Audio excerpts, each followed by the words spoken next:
Bismillahirrahmanirrahim. Assalamualaikum warahmatullahi wabarakatuh.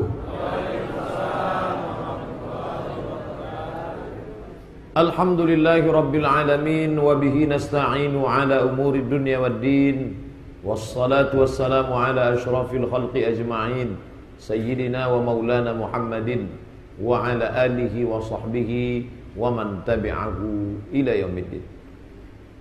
Subhanaka la ilma lana illa ma 'allamtana innaka antal alimul hakim. Rabbi shrah li sadri wa yassir li amri wahlul 'uqdatam min lisani yafqahu qawli. Alim ulama, cerdik pandai, tokoh masyarakat, hadirin hadirat, Bapak Ibu yang dimuliakan Allah, yang besar tak dihimbau gelar, yang kecil tak dapat disebut nama. Insyaallah kita semua hamba-hamba dimuliakan Allah Subhanahu wa taala. Amin ya rabbal alamin. A'udzu billahi minasyaitonir rajim. Walan tarda 'ankal yahudu walan nasara hatta tattabi'a millatahum. Wa dan lan tidak akan. La yahdur, dia tidak datang. Lan yahdur, dia tidak akan datang. Ustaz Somad datang malam ini, dia la yahdur, tidak datang. Lan yahdur, dia tidak akan datang. Oleh sebab itu dalam ayat itu disebutkan walan tarda, dia tidak akan suka. Yang pertama tak suka itu al-yahud, Yahudi. Yang kedua walan nasara, Nasrani. Hatta tattabi'a millatahum, sampai engkau ya Muhammad sallallahu alaihi wasallam mengikuti millatahum, keyakinan mereka. Ayat ini sampai hari kiamat tidak bisa direvisi, tidak bisa dihapus. Beda dengan Undang-Undang Dasar 45, kesepakatan manusia berkumpul bersama anggota legislatif ingin merevisi bisa. Sedangkan Al-Quran berkumpul kita seluruh ulama umat manusia di permukaan bumi ini ingin menghapuskan la tabdila. Tidak ada yang bisa mengganti firman Allah Subhanahu wa taala. Tetap eksis sampai kapanpun. Ketika Nabi Muhammad sallallahu alaihi wasallam berkuasa, maka mulailah mereka datang, Yahudi Bani Nadir, Yahudi Bani Quraiza, Yahudi Qainuqa, Yahudi Khaybar. Sudah dibuatkan perjanjian, kita sama-sama orang Madinah. Apapun yang datang ke Madinah, kita harus jaga kota Madinah.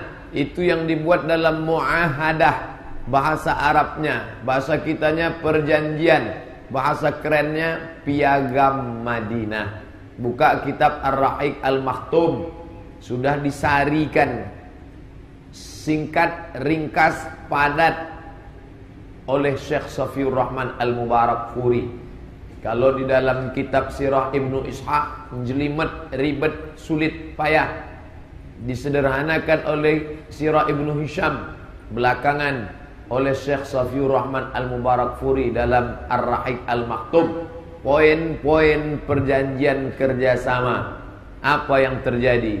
Mereka berkomplot, bersekongkol dengan orang kafir Quraisy, Abu Jahal, Abu Lahab, yang datang dari kota Makkah, Abu Sufyan, pengkhianat. Padahal mereka sama-sama tinggal di kota Al-Madinah Al-Munawwarah.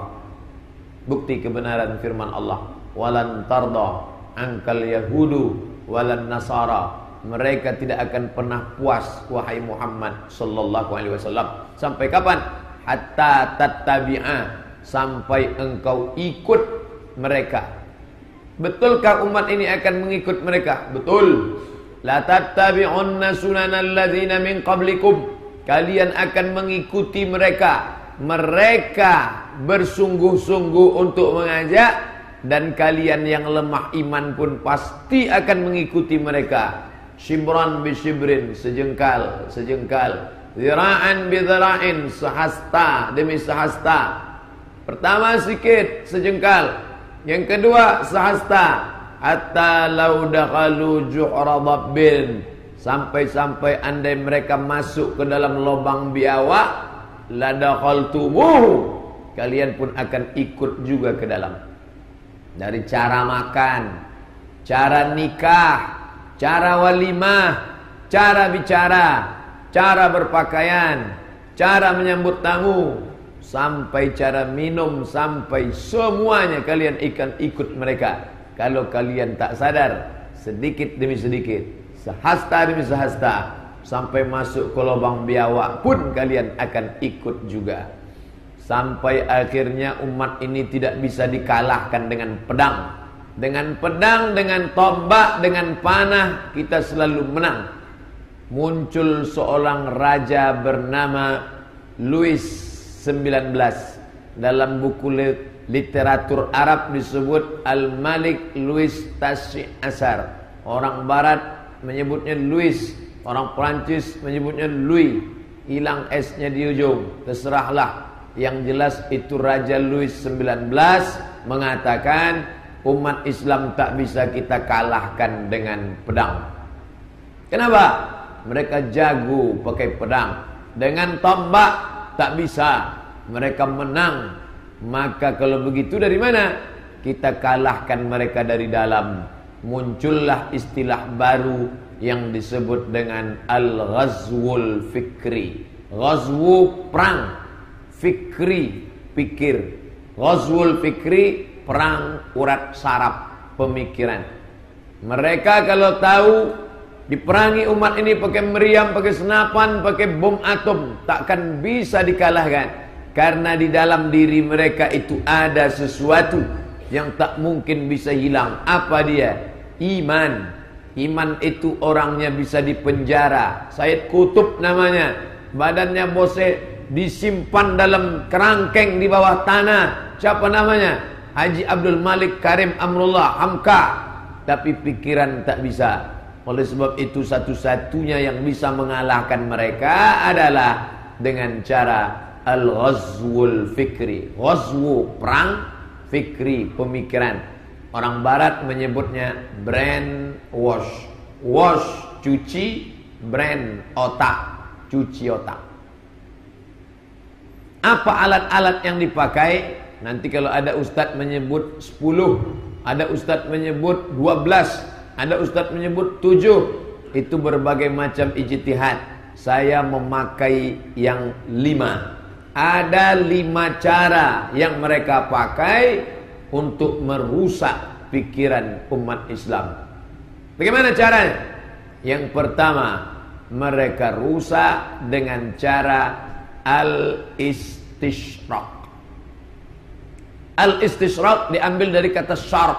Syarq artinya timur. Al-istishraq dalam terjemahnya orientalis. Oriental timur. Orientalis orang barat yang mengkaji tentang timur. Dikajinya bahasa kita, dikajinya Quran kita, dikajinya hadis kita, dikajinya fikih kita. Bahkan ada yang pura-pura masuk Islam, setelah itu dia rusak dari dalam. Belajar dia bahasa Arab, setelah mantap bahasa Arab, belajar dia Quran. Setelah mantap dia Quran, belajar dia hadis. Setelah mantap dia hadis, belajar dia fikih. Setelah hebat dia fikih, pergi dia ke Makkah. 6 bulan di kota Makkah. Itu Makkah kan ada checkpoint pos. Kok bisa dia masuk? Namanya Abdul Ghafur. Tentu kalau di paspor Abdul Ghafur bisa, karena beda-beda tipis dengan Abdul Somad. Abdul Ghafur, Abdul Ghafur, masuk dia ke dalam. Berkenalan dia dengan Nawawi Al-Bantani. Dia pelajari bagaimana orang Banten. Berkenalan dia dengan Ahmad Khatib Al-Minkabawi. Dia pelajari tipikal orang Minangkabau. Dia pelajari orang-orang Indonesia, Sumatera, Kalimantan, Bugis yang ada di kota Makkah. Setelah matang persiapannya, baru dia terjun masuk ke Aceh. Namanya istishraq, mengkaji timur. Orang yang mengkaji timur itu disebut mustasyrik. pakar ketimuran. Orang barat menyebutnya orientalis. Orientalis. Belajar dia dan seriusnya luar biasa. Hebat sampai bahasa Arab semantap-mantapnya. Hebat sampai bisa membaca Al-Quran. Hebat sampai dia paham hadis. Tapi niatnya, disitulah letak beda dia dengan kita. Innamal a'malu binniyat.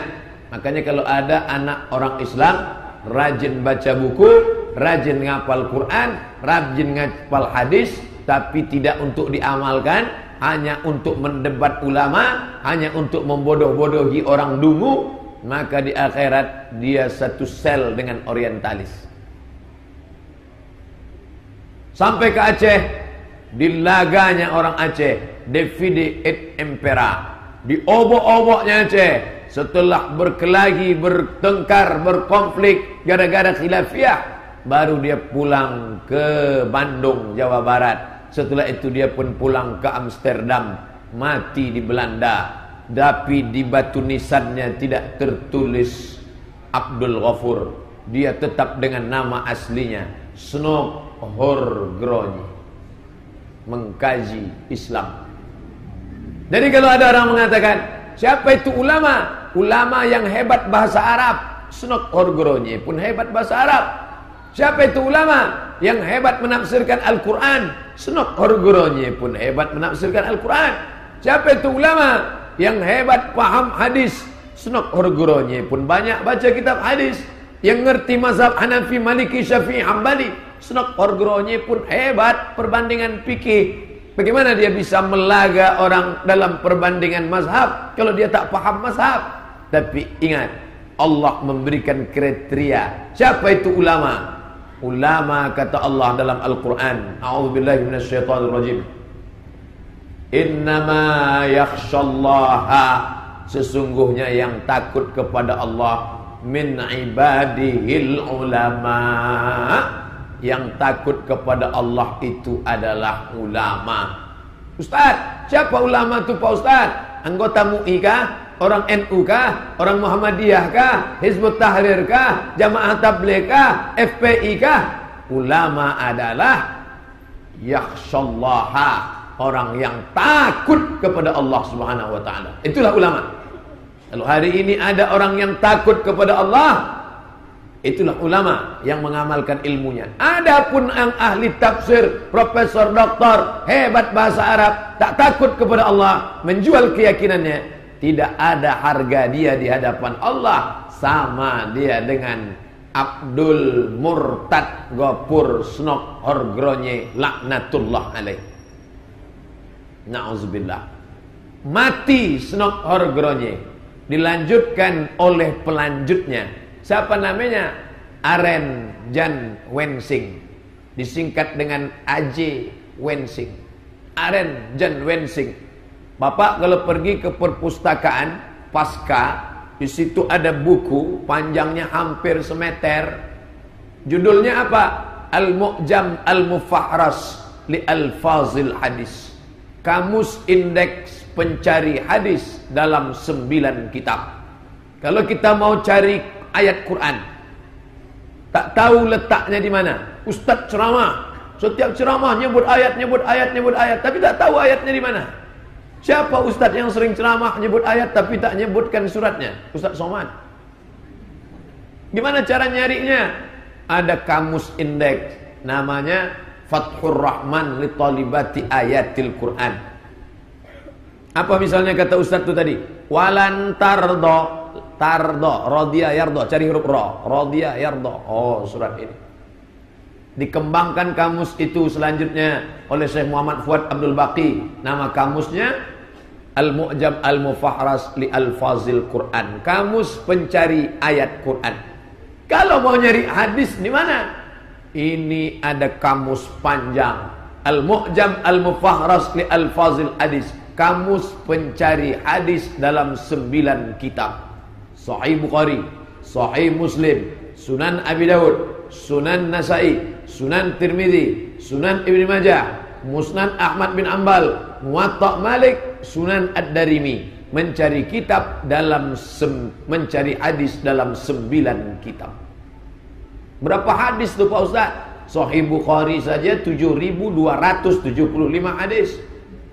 Kalau diulang-ulang, kalau tak diulang 4.000, Sahih Bukhari 4.000, Sahih Muslim 4.000. Yang paling besar di antara 9 kitabnya apa? Musnad Ahmad bin Hanbal. Berapa isinya? Tergantung cara menghitungnya. Sebagian mengatakan 30.000 hadis, sebagian mengatakan 40.000 hadis.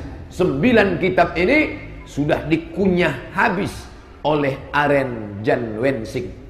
Dari namanya saja Bapak Ibu, Aren Jan Wensing. Ini orang tidak sunat. Aren Jan Wensing 9 kitab. Berapa lama dia mengkaji 9 kitab, membuat kamus indeks? 40 tahun. Kalau diperiksa mata Aren Jan Wensing dengan mata kita, nanti di akhirat, nih mata Aren Jan Wensing, nih mata kita, diklik kanan, cek properties. Mana yang paling banyak baca kitab hadis? Aren Jan Wensing 75% baca 9 kitab. Orang Islam not found, tak ditemukan. Tapi ilmunya bukan untuk mencari kebenaran, niat dari awal untuk mengobok-obok umat Islam. Tapi saya kagum dengan Aren Jan Wensing. Gimana Ustaz Somad ini? Judulnya katanya mencuci otak. Dia malah kagum dengan yang mencuci otak umat Islam. Kenapa Ustaz kagum? Dia mau masuk neraka aja seriusnya begitu. Dia mau masuk neraka, seriusnya minta ampun. Ini ada orang Islam mau masuk surga, baru baca 2-3 hadis. Nanti waktu di akhirat, Aren Jan Wensing dalam neraka dia menengok. Beruntungnya lah kalian orang Pekanbaru, orang Islam. Aku 40 tahun mengkaji hadis masuk neraka. Kalian seminggu sekali hari Sabtu subuh.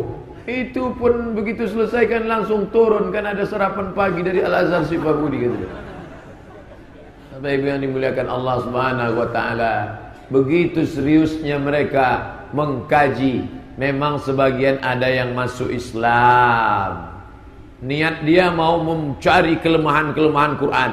Apa saja kelemahan Quran, cari. Malah jatuh cinta. Seperti kata pepatah, jatuh cinta kepada penculiknya. Yang dia culik mau dicari kelemahannya, malah dia jatuh cinta. Akhirnya masuk Islam. Namanya siapa? Pictol Marmadok. Pictol Marmadok setelah masuk Islam, namanya tetap di awalnya saja dia tambah Muhammad Pictol Marmadok. Masuk Islam. Ada lagi yang masuk Islam, namanya siapa? Tulisannya R-E-N-E-G-U-E-N-O-N, Rene Guénon. Cara bacanya Rene Guénon. Tapi setelah dia masuk Islam, maka dia menjadi orang yang baik, malah membela Islam. Awalnya dia adalah orang sosialis, komunis. Tapi setelah masuk Islam, maka orientalis itu dibagi 3. Orientalis kiri yang menjelek-jelekkan Islam, memburuk-burukkan Islam. Seperti siapa? Ignaz Goldziher. Siapa lagi? Sprenger. Siapa lagi? Yang jahat-jahat, Snok Orgronye. Yang sebelah kanan masuk Islam, Martin Links masuk Islam. Ini masuk Islam. Tapi ada yang pertengahan, mau masuk Islam, dia malu, tapi dia tidak pula memburukkan Islam. Dia puji-puji Islam, dia katakan Islam hebat. 100 ranking, 100 ranking, influential person in history. 100 tokoh paling berpengaruh di dunia. 1, 2, 3, 4, 5, 6, 7, 8, 9, 100. Yang nomor 1 dia buat Muhammad sallallahu alaihi wasallam. Namanya Michael H. Hart. Diundang oleh Majelis A'la di Syu'un Al-Islamiyah, Majelis Tinggi Urusan Agama Islam ke Kairo. Dia tidak ada memburukkan Islam. Sebagian orang mengatakan dia kan buat Nabi Muhammad nomor 1, dia jelek juga niatnya itu Pak Ustaz. karena dia ingin mau mensejajarkan Nabi Muhammad dengan manusia. Saya tak setuju dengan dia. Oke, Anda tak setuju dengan Michael H. Hart. Karena dengan disejajarkannya Nabi dengan yang lain, berarti dia menyamakan Nabi dengan manusia biasa. Ini kata orang yang tak setuju. Yang jelas, secara zahir dia tak ada mencaci maki Nabi Muhammad sallallahu alaihi wasallam. Ada lagi dia tulis buku History of Prophet Muhammad, sejarah Nabi Muhammad. Siapa namanya? Karen Armstrong. Dia tak ada mencaci maki Nabi Muhammad, tapi masuk Islam tak mau. Kenapalah mereka ini tak mau masuk Islam, Pak Ustaz? Jawaban paling pendek, tak dapat hidayah. Itu kalau udah itu jawabannya titik, itu dah habis dah. Kenapa mereka tak mau masuk Islam? Banyak alasan. Takut diejek, dicaci maki sesama orientalis. Tapi yang paling jelas, takut putus subsidi. Materi. Laqad alimtu anna dina Muhammadin khaira adyanil bariyah. Laulal malamah wa idharil masabbah lawajadtani samhan lidzalika dini mubayyina. Begitu syair Abu Talib. Laqad alimtu anna dina Muhammadin khaira adyanil bariyah. Aku tahu agama Muhammad itu agama yang paling mantap, agama paling bagus. Tahu aku. Laulal malamah, kalaulah bukan karena takut diejek, wa idzaril masabbah, kalaulah bukan karena takut dicaci maki, lawajadtani sam'an lidzalika dini mubayyina. Pastilah kalian dapati aku menerima agamanya itu secara nyata dan jelas. Jadi orientalis jangan pukul rata. Semua orientalis jahat. Ada juga yang baik, ada yang masuk Islam, ada yang berkontribusi terhadap ajaran Islam, ada yang menulis sejarah Nabi secara objektif dan baca karya ilmiahnya menjadi bacaan orang barat. Tapi yang jahat merusak Islam juga tidak sedikit. Maka Najib Aqiqi menulis buku Al-Mustashriqun, ditulis pula oleh para ulama kita, Al-Mustashriqun, orientalis. Celaka 12 orang Islam membaca buku orientalis. Gara-gara apa? Karena dia tak bisa bahasa Arab, yang bisanya bahasa Inggris, dan dia percaya pada tulisan orientalis. Nauzubillah. Dulu begitu. Banyak orang Islam mengambil Islam dari orientalis. Sekarang alhamdulillah orang sudah mengambil Islam. Bahkan orang-orang Islam yang belajar kepada orientalis pun membantah orientalis. Siapa di antaranya? M.M. A'zami. M.M. A'zami itu singkatan dari Muhammad Mustafa Al-A'zami. Ahli apa tuh Pak Ustaz? Ahli hadis. Dr. M.M. A'zami dapat gelar doktornya di mana? Cambridge University. Di mana itu? London. Menulis disertasi pakai bahasa Inggris, membantah orientalis tentang ilmu hadis. Kata Ignaz Goldziher, sanad yang sampai ke Nabi, Imam Bukhari meriwayatkan dari Abdullah bin Maslamah, Abdullah bin Maslamah meriwayatkan dari Malik bin Anas, Malik bin Anas meriwayatkan dari Abu Zinad, Abu Zinad meriwayatkan dari Al-A'raj, Al-A'raj meriwayatkan dari Abu Zinad, Abu Zinad meriwayatkan dari Abu Hurairah, Abu Hurairah dari Muhammad SAW. Itu sanad itu dibuat-buat saja itu, kata Ignaz Goldziher. Tak ada sebetulnya sanad itu. Dibantah oleh orang bukan yang tamat dari Al-Azhar, bukan dari Al-Madinah Al-Munawwarah, tapi dari Cambridge University, London, Inggris. Siapa dia? M.M. A'zami, Muhammad Mustafa Al-A'zami. Orang apa itu Pak Ustaz? Orang India. M.M. A'zami bukan orang Arab, orang India. Jadi tak ada alasan orang kita, saya tak bisa nih Pak Ustaz, saya kan bukan orang Arab. M.M. A'zami bukan orang Arab. Saya tak bisa ngapal hadis nih Pak Ustaz, saya bukan orang Arab. Imam Bukhari bukan orang Arab. Muhammad bin Ismail bin Ibrahim bin Mughirah bin Bardizbah. Muhammad bin Ismail bin Ibrahim bin Al-Mughirah bin Bardizbah. Bardizbah kakek Imam Bukhari yang kelima, agamanya Majusi, mu'allab masuk Islam, dan dia bukan orang Arab tapi orang Persia. Jadi kalau ada orang Saya payah belajar bahasa Arab nih Pak Ustaz. Kenapa? Saya bukan orang Arab. Maka tidak ada alasan dalam Islam. Bapak Ibu yang dimuliakan Allah Subhanahu wa ta'ala. Orang-orang barat tadi mengkaji Islam, sebagiannya mendapatkan hidayah masuk Islam, sebagiannya memuji-muji Islam tapi takut hilang periuk belanganya, tak mau masuk Islam, sebagiannya tetap mengejek-ejek Islam sampai akhirnya mati dalam keadaan kafir. Tiga-tiganya mati. Martin Lings yang masuk Islam meninggal.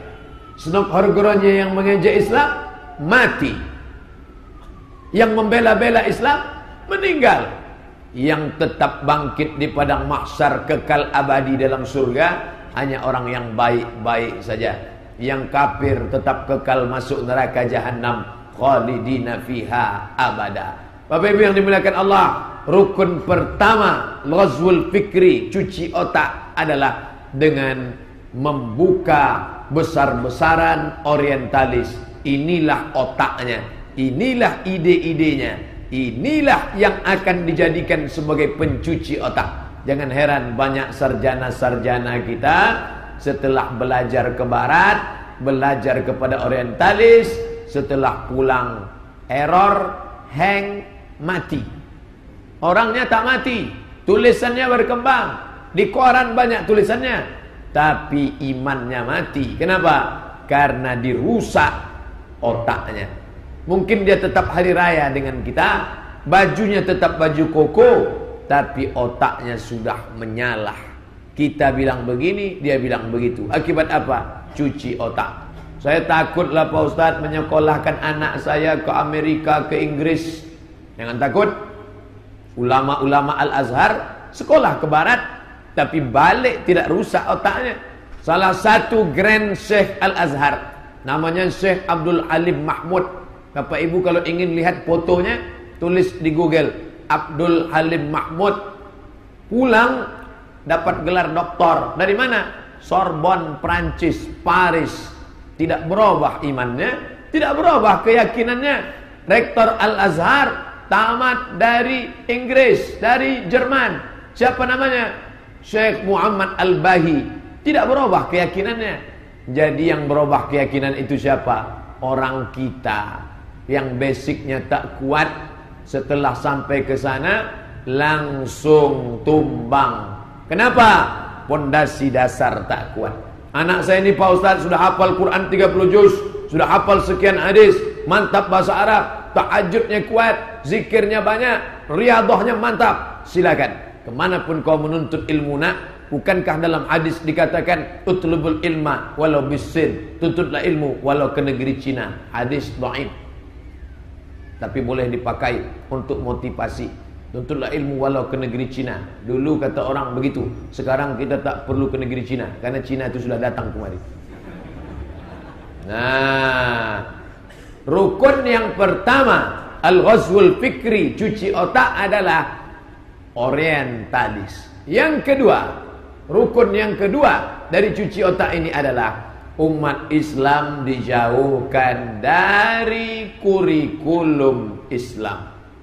Yang menggodok kurikulumnya siapa? Orientalis. Tapi orientalis tak akan masuk kalau kita kuat. Badan yang sehat, kuman tak bisa masuk. Kuman hanya masuk ke badan yang rentan penyakit. Minum susu, makan buah, 4 sehat 5 sempurna, rajin olahraga, Anda akan sehat. Ketika ada yang kurang, flu, pilek, demam, batuk, dan lain sebagainya. Nah, kan banyak yang batuk. Maka anak-anak umat Islam tidak bisa dirusak kalau pesantrennya kuat. Anak umat Islam tidak akan bisa dirusak kalau dayahnya. Di Aceh namanya dayah, di tempat kita namanya pondok, di Jawa namanya pesantren. Maka dirusak dua supaya komplit. Otaknya otak orientalis, objek yang mau dirusak anak umat Islam. Bagaimana caranya? Kurikulum Islam dirusak. Dulu belajar Islam berapa pelajarannya? Untuk hadis saja, ulumul hadis mustalah hadis, rijalul hadis, hadis ta'lili, hadis maudhu'i, mukhtaliful hadis, gharibul hadis. Untuk fikih saja, fikih muqaran, perbandingan, qawaidul fikih, usul fikih, bahasa Arab, nahwu, sharaf, mantik, ma'ani, badi, bayan. Sejarah Islam dipisah, sejarah Nabi namanya sirah Nabi saja, sejarah umum, at-tarikh al-islami, akidah, akhlak, 20 pelajaran. Sekarang pelajaran itu dipotong. Anak bapak yang sekolah di SDIT, SMP IT, SMA IT, Islamic Boarding School, pondok pesantren, masih syukur ada 5 pelajaran. Quran, hadis, fikih, bahasa Arab, sejarah Islam. Quran, hadis, fikih, bahasa Arab, sejarah Islam. Tapi yang tidak pondok pesantren, yang tidak Islamic Boarding School, lewat apa dirusak? Lewat kurikulum pendidikan nasional. Kenapa pesantren mati? Pesantren dimatikan, bukan mati. Untuk apa kamu belajar Islam lama-lama? Nanti toh mau cari kerja juga, yang penting kan ijazah. Yang laku itu ijazah umum. Kalau kamu belajar itu, belajar ini, belajar itu, belajar ini, hafal itu, hafal ini, hafal itu, hafal ini, nanti ujian nasional masuk apa tidak? Tak masuk. Ngapain buang-buang energi? Kan ujung-ujungnya kerja. Iya juga ya. Ditambah lagi allazi yuwaswisu fi sudurin nas minal jinnati wan nas. Akhirnya komplitlah. Otaknya orientalis. Kemana otaknya ini ditanamkan? Ditanamkan ke anak-anak umat Islam yang blank dalam agama. Insya Allah, kalau dia tamat pesantren Gontor, kalau dia tamat pesantren Purba Mustafawiyah, kalau dia tamat pesantren di Sumatera Barat, Inyak Canduang mendirikan pesantren namanya pesantren Syekh Sulaiman Ar-Rasuli Candung. Ketua MUI Provinsi Riau almarhum Buya Bakhtiar Daud itu tamat dari pesantren Inyak Candung. Bukit Tinggi itu induknya pelajaran Islam. Syekh Musa Parabek, ulama-ulama besar. Kenapa banyak ulama besar dari Sumatera Barat itu? Karena orang Sumatera Barat masyarakat eksplorer, perantau. Ustaz, kami besar di surau. Makanya sebodoh-bodoh orang Minangkabau pasti bisa 2 Ustaz, bersilat sama mengaji. Setelah itu kami pun merantau meninggalkan kampung halaman. Salah satu anak yang merantau tadi ganteng, cerdas, lalu kemudian dinikahkan dengan anak saudagar Kurdi, orang Kurdistan, bernama Syekh Saleh Al-Kurdi. Lalu kemudian menikahlah dia. Kebetulan mertuanya tadi dekat dengan Syarif Makkah, pemimpin Makkah waktu itu, sebelum revolusi King Abdul Aziz tahun 1924. Akhirnya dia memiliki jabatan tertinggi di kota Makkah, mufti mazhab Syafi'i. Orang Bukit Tinggi itu bernama Syekh Ahmad Khatib Al-Minkabawi, meninggal 1916. Minkabawi artinya Minangkabau. Maka murid-muridnya yang pulang itulah yang menjadi cikal bakal ormas-ormas yang ada sekarang. Syekh Ahmad Khatib Al-Minkabawi punya murid namanya Syekh Hasan Maksum. Syekh Hasan Maksum pulang ke Sumatera Utara. Cikal bakal murid-murid Syekh Hasan Maksum, berdirilah ormas bernama Al-Jam'iyatul Wasliyah. Al-Wasliyah. Semua pondok-pondok pesantren Sumatera Utara itu ciri khusus Al-Jam'iyatul Wasliyah. Syekh Ahmad Khatib Al-Minkabawi punya murid.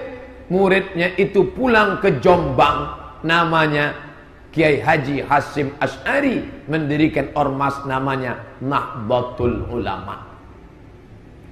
Syekh Ahmad Khatib Al-Minkabawi punya murid. Salah satu muridnya itu namanya Syekh Sulaiman Ar-Rasuli, pulang ke Candung. Itulah pesantren Candung. Maka ormasnya berbeda. Mendirikan ormas bernama Perti. Perti NU Al-Wasliyah. Casingnya beda, signalnya sama. Dalam masalah akidah Asy'ari Maturidi, dalam masalah fikih Syafi'i, dalam masalah tasawuf Junaid al-Baghdadi dan Abu Hamid al-Ghazali. Bukan tasawuf falsafi yang menyimpang karena terpengaruh dari Yunani. Bapak Ibu yang dimuliakan Allah Subhanahu wa taala. Ini murid-muridnya ini pulang membangun pesantren, macam-macam nama pondok. Tapi sekarang bagaimana nasib pesantren? Bak kerakap tumbuh di batu, hidup segan mati tak mau. Guru-gurunya diangkat jadi PNS, diletakkan di sekolah umum, penggantinya payah membaca kitab kuning tak semudah membaca buku biasa. Akhirnya apa yang terjadi? Terjadilah apa yang terjadi. Sekarang masih ada pondok pesantren, Pak Ustaz? Ada. Pondok pesantren modern. Tapi orang memasukkan anak ke pesantren setelah tak diterima di sekolah negeri, tak diterima di sekolah plus, tak diterima di sekolah elit, mahal sekolah yang bonus agama. Daripada kotak sekolah nak masuk pesantren aja lah. Setelah anak itu lari dari pesantren, bandel, barulah orang tuanya ngomong, memanglah betul kata BNPT, pesantren itu tempat memproduk teroris. Tengok nih anak saya jadi teroris sekarang. Bukan salah pesantrennya, memang input yang dimasukkan itu sampah, maka jangan heran outputnya pun sampah juga. Coba masukkan anak yang paling cerdas, yang paling pandai, yang paling pintar itu ke sana. Kalau tidak keluar Imam Syafi'i, akan keluar Imam Bukhari, akan keluar Imam Nawawi, akan keluar Imam Tabari. Kenapa? Orang-orang yang cerdas, orang-orang yang hebat. Pak Ustadz, anak saya ini 10. Ini saya wakafkan satu anak saya ini belajar ke pesantren, hafal Quran, hafal hadis. Saya wakafkan lillahi ta'ala. Dia akan menjadi begitu. Barulah Islamnya akan bangkit ke depan. Tidak. Yang paling pintar kemana? ITB. Nomor 2 kemana? IPB. Nomor 3 kemana? Unpad. Yang bandel mana? Masukkan pesantren. Bukan salah pesantrennya. Kurikulumnya sudah bagus. Karena memang inputnya salah. Kurikulum yang digodok di pesantren itu untuk burung Raja Wali yang siap terbang ke atas. Kukunya tajam, matanya tajam menengok ke bawah. Itu untuk Raja Wali. Tiba-tiba yang dimasukkan itik. Setelah tamat dia itik, dia tetap itik. Tapi yang dimuliakan Allah Subhanahu wa taala, komplitlah penderitaan. Otaknya otak orientalis, objeknya anak-anak yang jahil, goblok bin bahlul. Akhirnya anak umat Islam ini pun kacau balau, centang perenang, lintang pukang, tunggang langgang. Apa lagi? Habis. Alhamdulillah masih ada pengajian-pengajian di masjid. Tapi pengajian di masjid tidak bisa mengikat mereka, karena tidak ada ujian dan tidak ada ijazah. Pengajian masjid, siapa yang mau ngaji silakan. Yang tak mau tak apa-apa. MDA, mana ada paksaan. Jadi bagaimana menyelamatkan ini Pak Ustadz? Oke, nasi sudah jadi bubur, maka ada yang bisa menyelamatkan. Peraturan daerah, Perda. Tidak boleh masuk SMP kalau tidak punya ijazah MDA. Dengan begitu maka anak-anak yang tak sekolah MDA tak bisa SMP. Tidak boleh masuk SMA kalau tidak dapat ijazah MDTW, Madrasah Diniyah Takmiliyah Wusta. Pagi SMP, sore MDTW. Tidak boleh masuk bangku kuliah universitas kalau tidak dapat ijazah MDTU. MDTU sekolah agama. SD pagi, MDTA sore.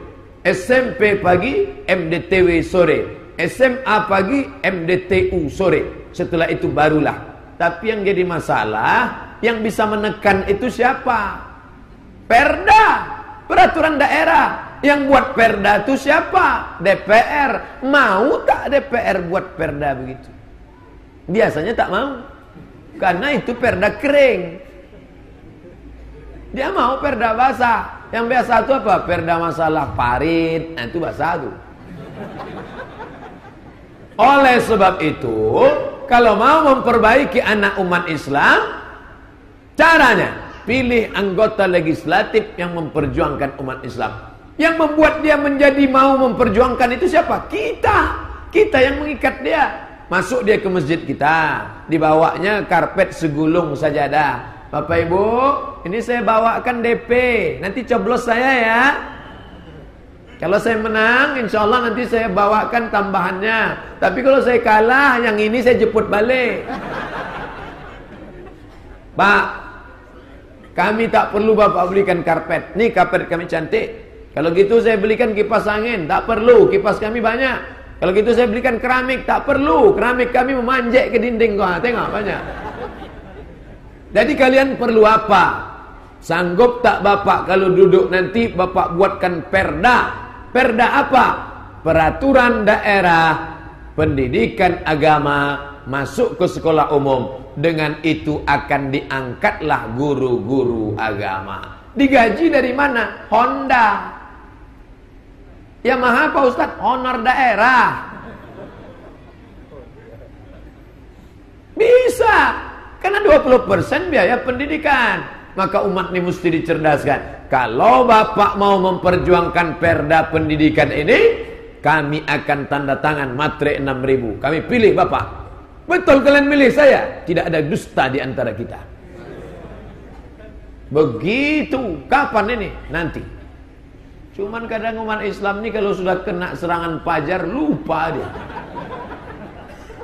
Saya Ustadz Somad, karena sudah janji masalah perda ini, siapa yang memperjuangkan perda pendidikan itu yang akan saya coblos. Kalau Bapak nanti ada yang bayar waktu habis sholat subuh 100.000, tak saya pilih. 200, 300 pun saya tak pilih Pak Ustadz. Kalau 1 juta, saya istikharah dulu Pak Ustadz. Inilah yang merusak. Nah, ceramah Ustadz Mustafa Umar, Dr. Mawardi Muhammad Saleh, Ustadz Abdul Somad. Berapa kali dia ceramah sepekan? Di masjid. Ramai kita di masjid. Memang ramai. Tapi coba kita keluar masjid. Lebih ramai lagi. Maka orang mesti diikat. Bapak ibunya sudah selamat. Tapi anak kemanakan kita belum selamat. Maka cara menyelamatkannya dengan apa?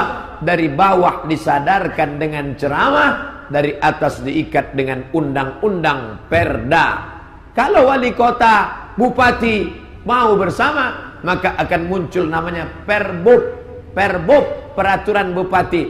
Perwako, peraturan wali kota. Pergub, peraturan gubernur. Yang paling bagus perda, karena lebih kuat.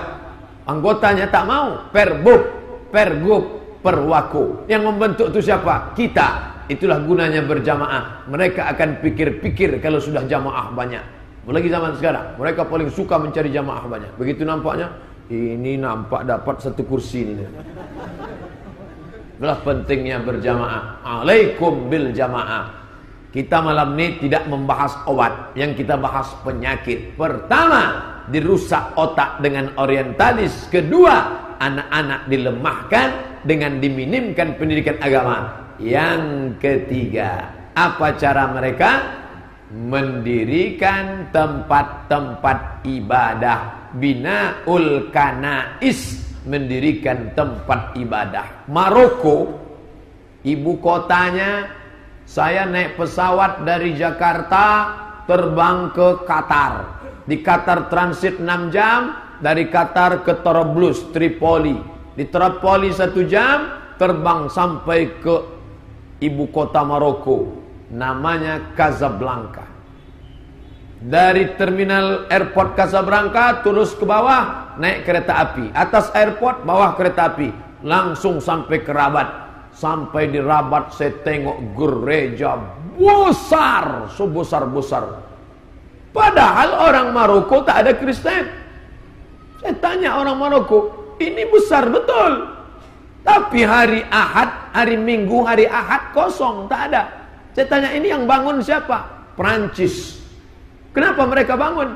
Mereka mempersiapkan kalau-kalau orang Maroko murtad. Ternyata orang Maroko tak ada yang murtad. Kosong. Paling yang datang orang-orang kedutaan saja, itu pun yang semazhab dengan Perancis. Yang mazhabnya lain mereka tak mau. Rupanya mereka ini mazhabnya lebih parah dari kita. Pernah tak Bapak tengok masjid NU Muhammadiyah nggak boleh masuk? Pernah? Masjid Muhammadiyah NU dilarang? Tak ada. Kalau mereka enggak. Kalau sudah Anglikan, Protestan tak masuk. Kalau sudah Protestan, Katolik tak masuk. Ustaz jangan bahas itulah, ini nanti penistaan agama. Ya tak apa-apa. Kenapa dengar ceramah saya salah sendiri? Saya ceramahnya kan di masjid, bukan di gereja. Bapak Ibu yang dimuliakan Allah, jadi dibangun oleh Prancis. Prancis itu Katolik. Prancis Katolik, Belanda Katolik, Spanyol Katolik. Kenapa bisa ada Protestan di Danau Toba? Rupanya semua ustadz-ustadz Katolik yang ke Tanah Batak mati dimakan sama orang Batak. Tapi begitu datang yang dari Jerman, Jerman itu Protestan. Kenapa Jerman bisa lain sendirian? Karena di situ ada tukang protes, namanya Martin Luther. Martin Luther sikit-sikit proses. Masa ngampunkan dosa pakai kertas? Masa pendeta tak boleh kawin? Akhirnya dia protes, maka muncul agama baru namanya Kristen Protestan. Makanya jangan banyak protes, nanti panggil orang Protestan. Nah, makanya muncul satu namanya HKBP, Huria Kristen Batak Protestan. Kenapa? Karena pendeta yang dari Belanda gagal di Tanah Batak. Yang berhasil adalah yang dari Jerman, Protestan. Ini nampaknya mata sudah banyak yang protes menengok jam Isya sudah masuk. Belum lagi masuk. Nah, oleh sebab itu cara-cara ini terjadi di Maroko. Kenapa Ustaz tak ambil contoh di Minas Kandis? Tiap hari udah Bapak Ibu tengok. Kiri kanan, kiri kanan, kiri kanan. RT yang ngasih izin, RW yang mengeluarkan surat, Pak Kades, Pak Kadus, Pak Wali Kota, Pak Bupati, kalian yang pernah mengeluarkan izin, mengalirlah dosa jariah ke makam kalian sampai hari kiamat. Hati-hati, kejahatan terjadi bukan hanya karena ada niat dari pelakunya, tapi juga karena ada kesempatan. Waspadalah. Tidak cukup SKB 3 menteri. 3 menteri sudah sepakat. Menteri Dalam Negeri, Menteri Agama, Menteri Menhukum, Hukum dan HAM tidak boleh mendirikan tempat ibadah. Itu yang mau dicabut sekarang. Kenapa? Karena itu menjadi penghalang. Mesti ada 90 KTP tanda tangan. Kurang. Jumpa Pak RW. Nah, kan kena sensor langsung. Tak boleh. Kita lanjutkan yang 2 lagi. Orientalis otaknya, anak-anaknya dirusak, didirikan tempat-tempat untuk mempersiapkan anak-anak